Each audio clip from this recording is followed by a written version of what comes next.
अब लाग्यो यो बाटो। आज चाहिँ पोलकको यो तातो पानी उब्जिने ठाउँ तातो पानीको तिर हामी लाग्दैछौँ। खास उब्जने ठाउँ त्यो चाहिँ त्यहाँ छ। त्यहाँदेखि यो पहाडबाट चाहिँ त्यहाँबाट निस्किँदो रहेछ पानी।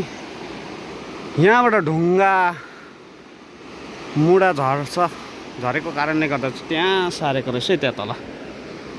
यहाँ चाहिँ यस्तो भिडको कारणले गर्दाखेरि चाहिँ एकदम सेफ्टी छ। यहाँ एकदम सेफ्टी।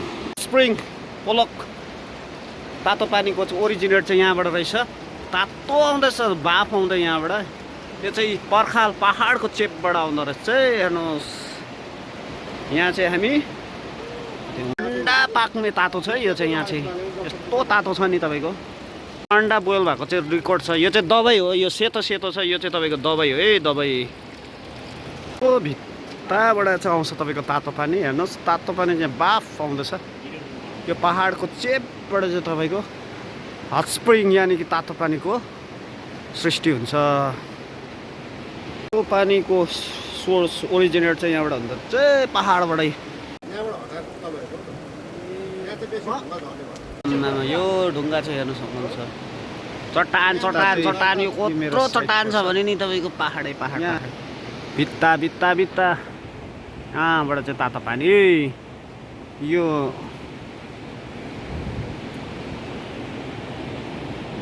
तपाईँले पिट्टु सम्झिन्छ होला, होइन, यो आस्था हो। तपाईँको स्वर्ग जाने बाटोमा सानो मन्दिर रहेछ। ब्रिज भत्केको रहेछ। यो साउथ सिक्किम पुल चाहिँ तपाईँको वेस्ट सिक्किम र साउथ सिक्किम जोडाउने पुल चाहिँ लडेर चाहिँ यस्तो रहेछ है अवस्था। हेर्नुहोस् यतादेखि उता टासिडिङ, यहाँदेखि यता च्वाट लिएर यता फेरि बोरङ फामताम, यता चाहिँ तपाईँको साउथ।